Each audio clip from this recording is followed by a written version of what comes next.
time for a road trip.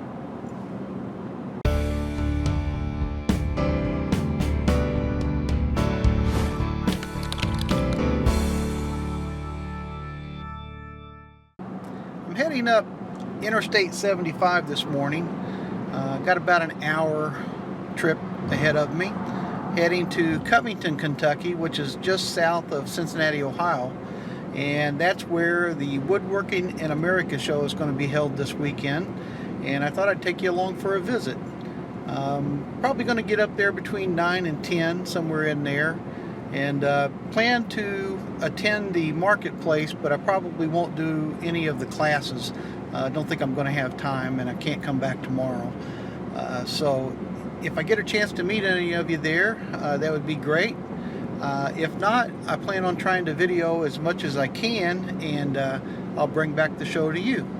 So we'll drive here a little while, and when I get up there a little closer, we'll talk again. I've got my ticket ready to go into the marketplace. Looks like I've got about 5 or 10 minutes before they open the doors. Just checked out the Exhibitor list, and it looks like there's a lot of companies here that I'll be really excited to take a look at. SawStop's here, several other big name woodworking companies are in there, so really excited. And here in just a few minutes, I'm looking now, looks like they're about ready to open the doors, and I'll go in and have a look.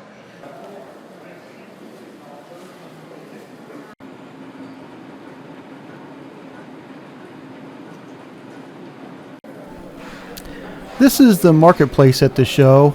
It was in a pretty good sized hall, and it was well attended, and the crowds kept getting larger throughout the day, so that was nice to see.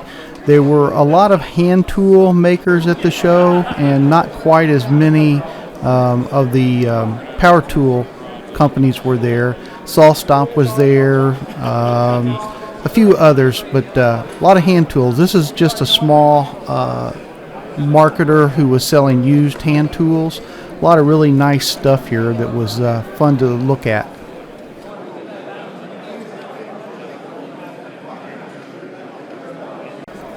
Lee Valley was one of the large handmaker tool companies that was there, and later on in the video I'll show you a demonstration of some of their stuff. I was happy to see a scroller there. This is the work of John Wagner, who also happens to be a distributor for the Sandflea line of products. You probably have seen in my videos before that I use the Sandflea sander quite often, so that was good to see, and I'll try to pass along a link to his website later on for those of you who may be interested in looking at the Sandflea. So some of his work was really quite beautiful.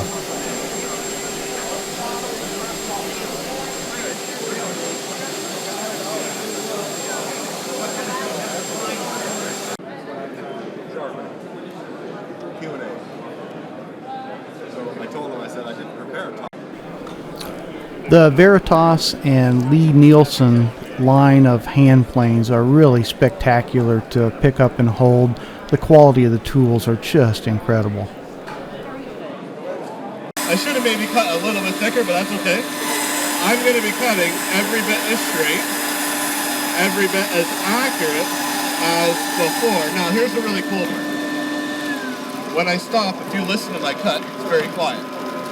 I can leave that right there for half an hour. I'm not going to have a murmur because that's perfectly perpendicular up and down my cut. Not binding the blade at all. Okay. Now, if you guys have ever resawed with a bandsaw before, what I'm doing right here, I lost it. Oh, it's just got a traffic. What I'm doing right here should be pretty impressive. That's no guide, that's no tension, that's a 3/8 blade. Here's the really cool part. I'm sorry I cut a little bit too thick, but you can see how parallel my blade is to my cut there. Here's the part I want to show you. Now I know that wasn't a very long cut, but this will still give you an idea. Let me just stop the blade here.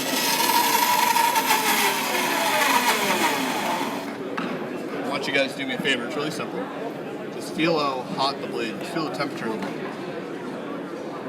Cold. It's cold. Yeah. There's no heat at all. The reason that blade's not hot, really simple, I didn't bind the blade. I didn't use that blade like a brake. Now, I'm sorry, that was a terrible cut, but I cut it a little bit thin on a very soft section piece of wood. So, like I said, like this is not a new idea. Me and my dad designed it about 10 years ago, and I kind of changed it a little bit. But don't give me or my dad any credit. This right here is not a new idea. Every single sawmill in the country uses a carriage. There's never been a sawmill that uses a fence. You'll also notice there's never been a sawmill that has an issue with drift. So that's the big deal. So basically what I'm selling is a sawmill. Right now, what makes this thing work, all that this jig does here is hold a piece of wood. It holds from the top down, same direction the blade cuts, and it doesn't hold from the side, so there's no limit to my length. But all it does is hold a piece of wood. What turns it really into a sawmill is the track I'm riding on. It's a sliding track. It's the only sliding track, the only indexable track available for a bandsaw. We make those tracks to fit literally every bandsaw. When you order one, you just gotta tell us what kind of bandsaw you have. Basically, though, what I'm selling is the little ripper kit. It's a sawmill. You get the little ripper, and you get the whole sliding table assembly, whatever you need to fit on your bandsaw. That setup at the show is $299. The regular price is $389. Now, we don't have any here at the show. We make them all in Canada. The one nice thing is because they're made in Canada and shipped out of Canada, free shipping, but there's also no tax. It's kind of... Most of the hand tool companies that were there allowed you to do hands-on demonstrations of the tools, which was really great.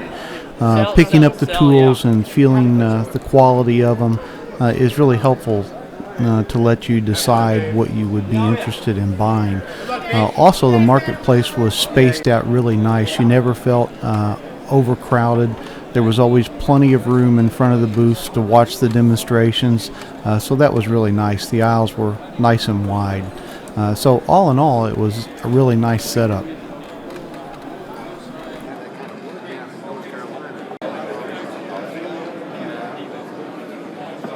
We do custom branding items. Pretty much any kind of a design that you can come up with, we can make into a brand.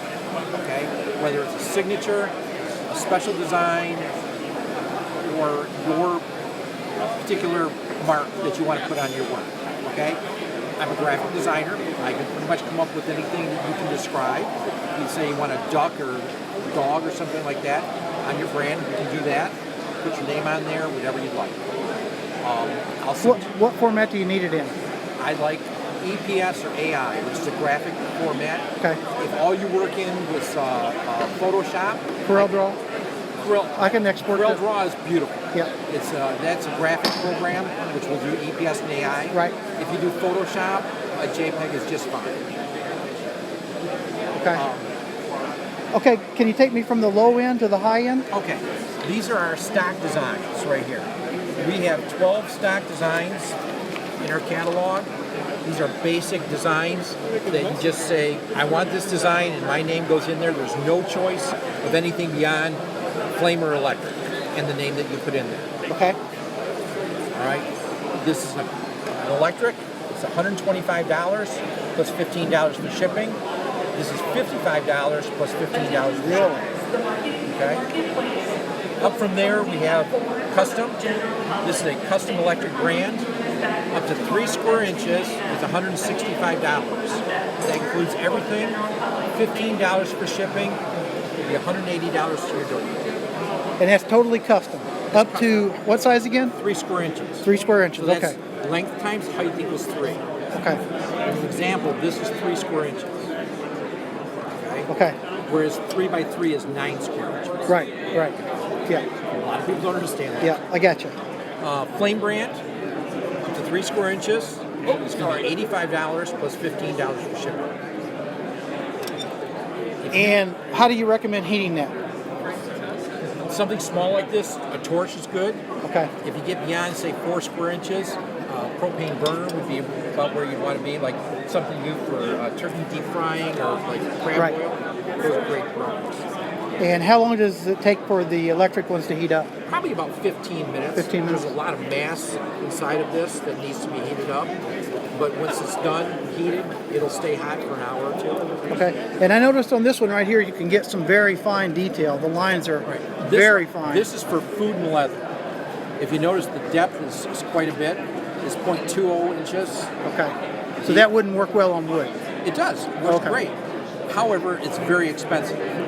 Okay, where this is $165, this is $325. So this is probably CNC'd, and how's this made? No, this is CNC. It is. This is acid etch. Okay. This is about 50 thousandths of an inch. This is 200 thousandths. Okay. But you can brand a tortilla shell. You can do a hamburger bun. They'll look great. Most of the people I'm marketing to we're talking small projects, boxes, stuff like that. That's so, where these will be fine. Yeah. But Okay. if you were doing something with an uneven surface, you want to do this. And your website?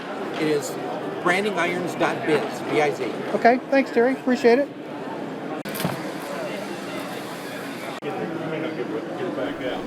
TartarWoodworking.com were there demonstrating their router inlay kit, and their booth was really well attended. A lot of people were really interested in their product.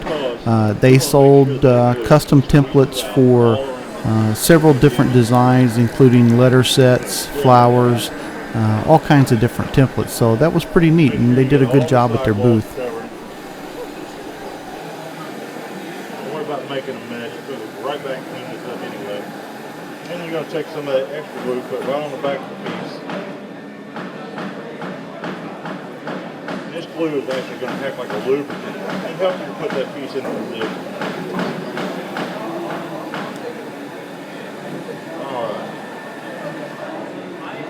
Now, put it back down in there so you can feel that round over. Feel it sticking in there.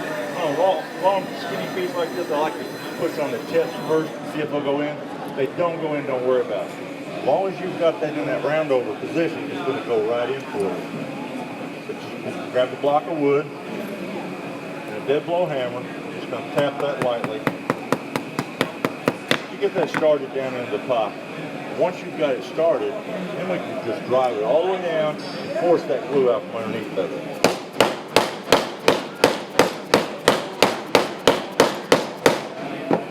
All that glue coming out from underneath there is a really good thing, because when you cut that piece out, maybe you got a little chip in it,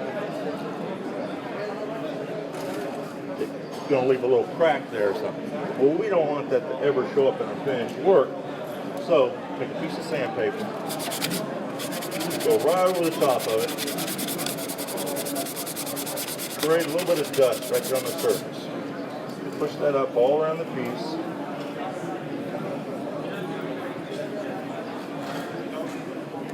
Use your putty knife to smash that right down into there so that any little imperfection will absolutely disappear.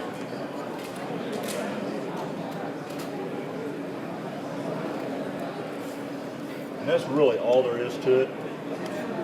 I'm going to weight that down with something heavy for a good 20 minutes, let that glue set up, and I can sand that flush and go on with the next layer of design. That's a small piece, so I'll get started right away. Before I do, I'm going to let you know a little bit about our show special. To help you all get started doing inlays at home,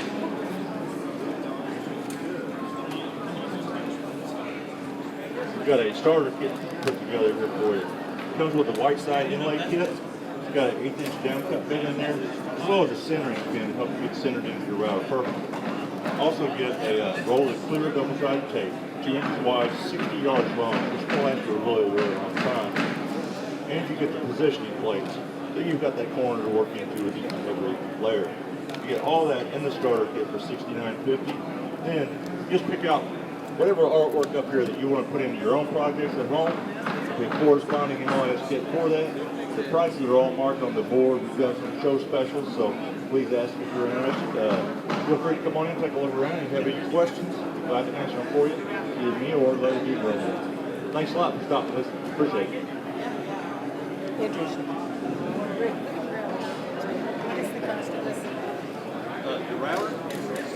I don't sell routers. They're around $100. Oh, I thought there would be more than that. That's the lowest. Yes. Well, I think it's the set. Plant feature on it is woodworkers have a challenge. And the challenge This was an interesting product at the show that I hadn't seen before. Basically, these were aluminum pieces that you placed on each side of your boards when you were doing a glue up. And their claim was that when you tighten the clamps down on these aluminum pieces, once the middle of the aluminum touched the board, you were at the exact clamping pressure that you needed for that glue up. I've never seen anything like this before, so I'm not sure what the usability of it is, but it did feel like I had to put down a lot of pressure to get the aluminum clamps or inserts to touch the board. So I don't know, it looked interesting when I first saw it, but I'm just not sure about this product. Along the duration of that piece that you're clamping, and you position them properly, and then you would basically tighten the clamp gauge down. And when the clamp gauge is tightened down, in the center of that clamp gauge, there's a little gap. When that bottoms out on the wood, you will have hit that absolute perfect pressure rating for clamping that board together. There's no need to tighten any more, and there's no need to tighten less. And then you basically let it sit for your hour or two, unclamp it, you're good to go. Then you have a solid glue line that's been clamped and the pressure properly according to the glue manufacturer's specifications. The other key is this, the benefit is typically when you clamp something, it's going to be on one point of contact with the pressure right there. Now with the clamp gauge, you're actually spreading that pressure out over 3 now points instead of 1 point. So you have a much more even distribution of pressure along the length of the panel that you're gluing up. That works very well. The other final benefit is this, the clamp gauge system works very well, whether it's a hardwood, a medium type wood like a cherry or a poplar, or even a softwood like a pine. It works and it flexes to the proper pressure and it clamps accordingly and achieves the proper pressure, whatever the type wood species is. So it works equally well across the spectrum of that. Clamp gauge with the edge may get an indent in it, so it comes up to a matter of plan accordingly to be able to plane that edge, or get a sacrificial piece of wood of the same species that you're clamping so that you get the right effect and the right pressure, and that'll take care of that from that standpoint. So that's the clamp gauge system. These products that we're showing here today are actually absolutely functional and usable as the clamp gauge system. But what we're going to be doing is we ran out of days before Woodworking in America. We're sending these out, and they're going to be hard coat anodized and colored, so we're actually going to color them orange. And once we're done with that, then we ship them to a laser etching facility. We're based in Erie, Pennsylvania. They'll be doing our logo, but also they're going to be doing the center line here to indicate the center triangle to make sure that as you use the system, you're using it properly and such. So these will be, orders are being available and can be taken now on our website for delivery. As soon as we finish them up, they will be shipped out, to people who purchase them.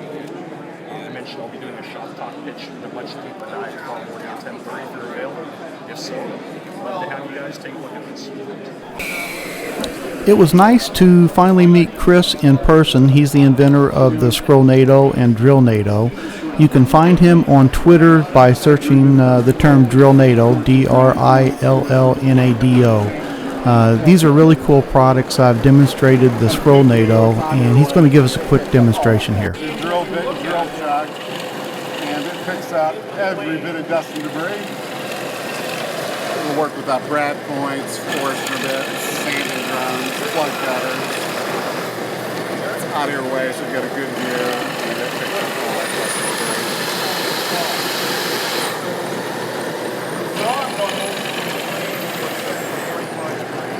How long has the product been out, Chris? It's been out for about 2 years. We've added an acrylic guard. We went to a larger version, so we got 2 options. We've got one option that'll work with small bench tops, small and medium-sized bench tops. This will work up to a 3-inch industrial quill.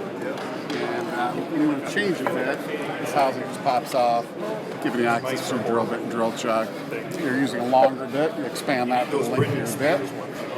And it just goes on with a snap. Up to what length? So it'll work up to a long brad point, and then up to maximum bit diameter is 2" on a Forstner bit. Inch and 3/8 or 35 millimeters is no problem, but up to a 2" Forstner bit. With plans for maybe larger size in the future? At the moment, I think we're not going to make too many changes. I'm not going to say down the road we might not come up with another version. We're working on things for the. We've introduced something for the scroll saw, and we're looking at other tools as well. Could we take a look at the scroll saw real quick? Sure, let's take a look. So this picks up dust on the top and the bottom of your scroll saw. On the bottom, it works on the DeWalt, the Porter cable, and the Delta, and we also have another version for the Excalibur and the Jet that just came out. On the bottom of the scroll saw, this attaches the lower guard arm. Your blade actually passes through the tube, so you're picking up dust on the top and the bottom. On the top of the scroll saw, this attaches magnetically, so you can adjust this for the thickness of your wood. You can find additional frogs, for example. You can be right behind the blade. The Nielsen smoothers and stuff. You get different frogs. And you've got turn on the back real quick. But you can't go below that. Hey guys, listen to how quiet this vacuum is. And Chris has even got one more quiet than this. Yeah, I'm running it from one second here. I'm using a Mealy vac. It's a really quiet vac. It's HEPA. And the scroll saw doesn't make a lot of noise, so finding a vac that's really quiet is important. And the Mealy seems to be a really good fit. Sounds great. I'm super impressed with that. It's good German engineering. It's kind of a lifetime vacuum. I use the Festool as well. The Festool is a little expensive. It's a great vac, of course. But at the scroll saw, the Mealy is really nice. Hey guys, I want you to notice that when I did my review the other day, I was having considerably more dust, even though I thought it was great. If you watch what he's doing, he's even having better results than I did. So I'm going to go back and reevaluate the review I did and try some of the things Chris is telling me and see if we can get it up to as good as what he's doing, because this is really impressive. So instead of blowing dust into the air and getting into your lungs, these scroll saws, you guys are dealing a lot of exotic woods. Some of those can be harmful if you breathe it. And that's a good point that Chris brings up. If you notice, his air blower is not even being used because he doesn't need it. And that air blower is actually a big contributor to the dust that you're getting in your lungs. So not having to use that is really a good option, because all the dust is being collected before it gets blown away. You know, my experience is, it's kind of hard to measure. My experience is it picks up 99%. Once you're that high, it's really kind of hard to measure. But I think it picks up nearly. I mean, it's clear, it does, because even the top of these boards is clean. So I'm going to go back and reevaluate how I have mine set up, and we'll try it again. Good deal, I appreciate it. Thanks, Chris. Thanks, Steve, appreciate it. Every half hour or so, they had a live demonstration over at one end of the marketplace room, and those were pretty interesting. The hand tool companies seemed to be the ones doing the presentations. I sat in on one demonstration about sharpening tools, and that was really interesting. The guy that gave the talk was very knowledgeable about the subject, and sharpening tools, blades, is as much of an art as it is a science, and it's nice to have people who really are knowledgeable about a particular subject give you some tips. So that was a lot of fun. You don't usually that. As I walked around the marketplace floor, I had a chance to meet a few people that was fun, some of which knew me from the blog, and others that we just would stop and have random conversations with. And that's one of the things nice about these shows, is everybody has similar interests, and it's easy to start up a conversation. Also met some of the YouTube woodworkers out there. Mark Spagnola was there. Had a chance to meet him. Let's see who else was there. Jay Bates, Nick Ferry, Sterling Davis was there. I had a good conversation with him, and a few other of the YouTube woodworking stars. So it was always fun to get a chance to shake hands and say hi to those people.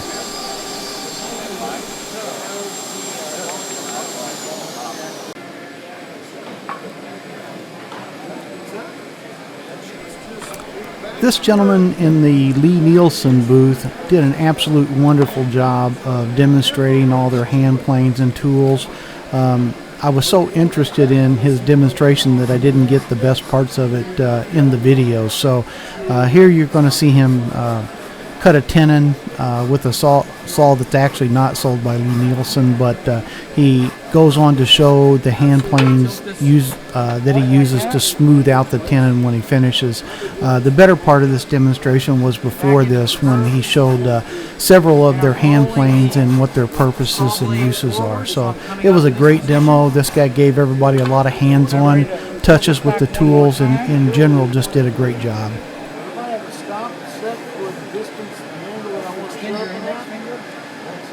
It'll give you a little more room and it'll be a little more comfortable.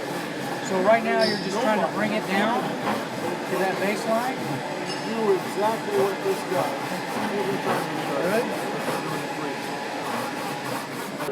Blade, I come to my finish stone. You look at that. So we can come back over here, gray color, and we can take the rabbit block plane. And since I want to come into this corner, I want to make sure the blade is in alignment with the body of the plane on this side. So the blade is wider than the body by design to allow us to get there.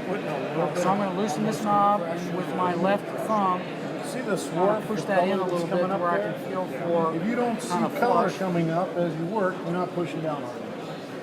Yeah, not true. I'm engaging with the stuff. So I've mostly cleaned that up, maybe a little bit more. From the dull gray You guys to want to that try bright that? finish. I'm done. Try that. If it goes corner to corner, I'm done. With a shoulder And then plane or a pop rabbit that out. block plane, you need to be aware of a couple I go things. to the finish stone It's again. easy to The ruler in there. Address the back. And then go back forward. address the back. You want to make sure that you keep the plane level here and level in this direction. With the rabbiting block plane and the shoulder planes, it's easy to introduce a tip or a taper in one direction or another, so you need to be aware of that so that you keep the tenon parallel to this outer surface. Now, we may need to clean up this shoulder, and that's where I think a shoulder plane does really well. I'm going to sorry to keep circulating around.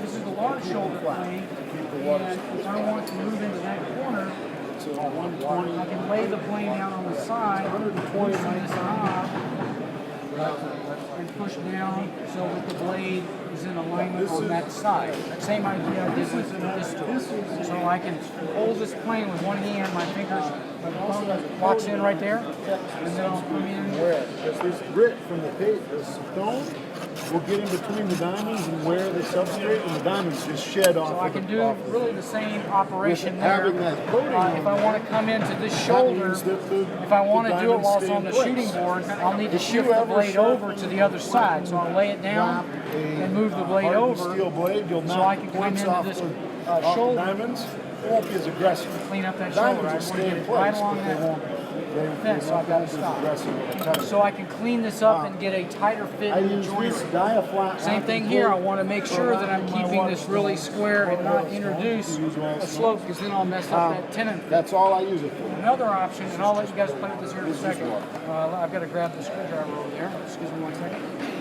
You see, I was doing the scraper before. I'm going to take the fence off of the router plane. I can leave that, but I'll try to get rid of it just because it's got that much to get rid of. But that shows you how quickly a stone can come out of flat. And also how quickly you can get back. So doing this on a regular basis doesn't have to be really messy. And it ensures that you've got a flat surface. I'll take the router plane, I'll loosen the this locking knob. The stones are soft enough that they won't break down the diamond. Lower the blade. A hardened steel blade is around 60 to 60. To where I'm just skimming the surface the points off the diamonds. Off of this tenon. That it's wearing. I'm going to lock that in right there. I'm going to anchor with my left hand and pivot into the cut. I like doing that because it gives me a level of control instead of just plowing straight through it. You can do that, but I like having the control. Also, we need to be aware of we're going to make an exit cut here, and we might blow that out. You can go home tonight. If we want to avoid that, we can rotate the tool around. You'll get the exact same and results come in. that I described. I can spend the same 10 minutes, clean that up, teach you how to sharpen freehand. You're going to go home and curse my name for the next year and a half or more. Because you won't get those results right away. It might be years before you start getting reasonable results. Now, So what this that tool means does is for us your hand tools is won't work. it helps us ensure parallel between this Freehand surface sharpening and does that not surface make you because a better I'm woodworker. registering off of it.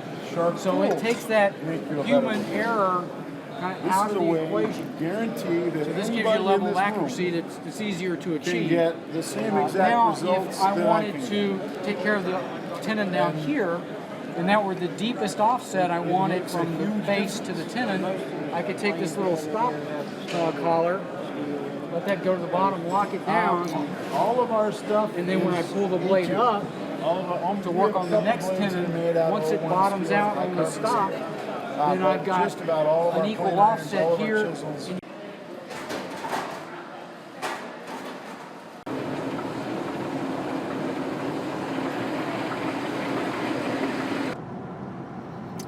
Okay, my day at the Woodworking of America show's over. I'm back on the interstate heading home and pretty worn out. These old bones don't work as well as they used to, so going to try to get home tonight, maybe edit up some of this video and see if I can put it together in some kind of comprehensible flow. It's very hard to video these shows by yourself. You really need a camera person and somebody to talk, so it'll probably be a little rough, but at least it'll give you an idea of what the Woodworking in America shows are like, and hopefully I've got a couple things in there that you can find interesting.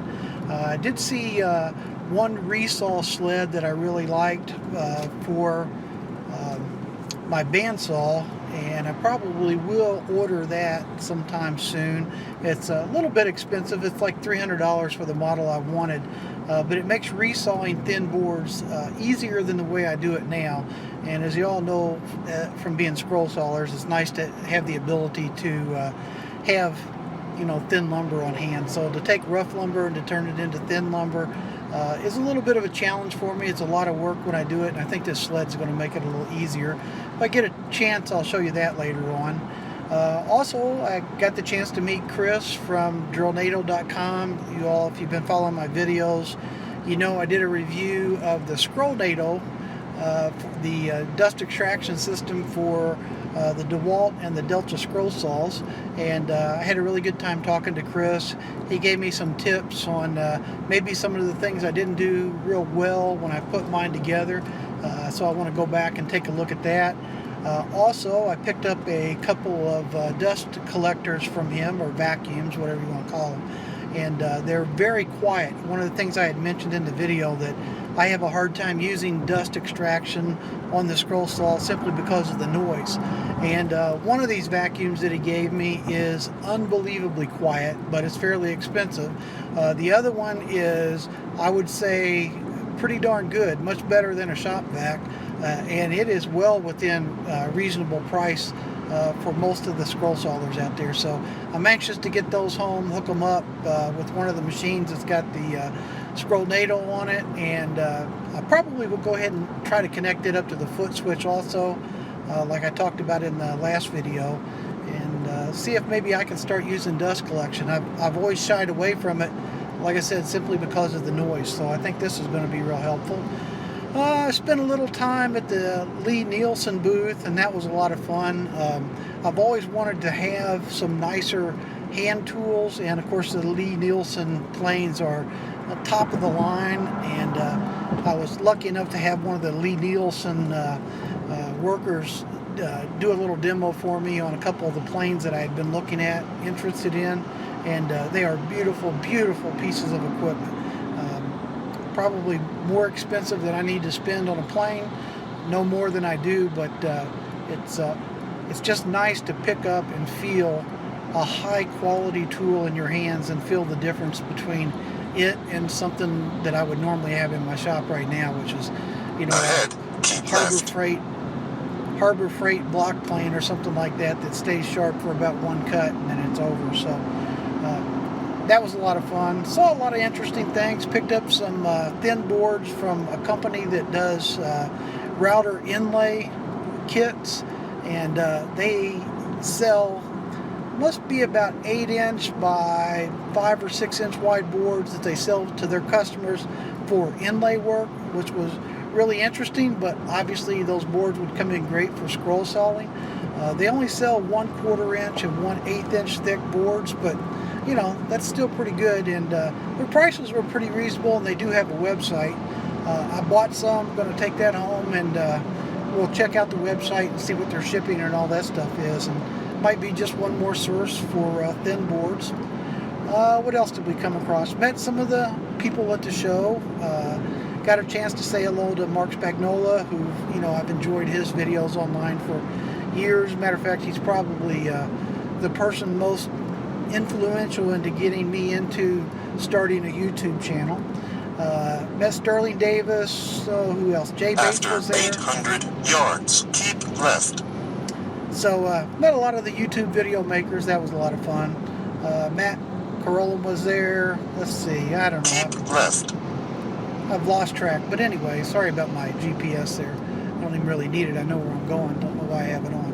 So I'll get home tonight. We'll see if we can edit this up. Might take a day or two because the video footage is going to be pretty rough with me trying to handhold it and talk at the same time.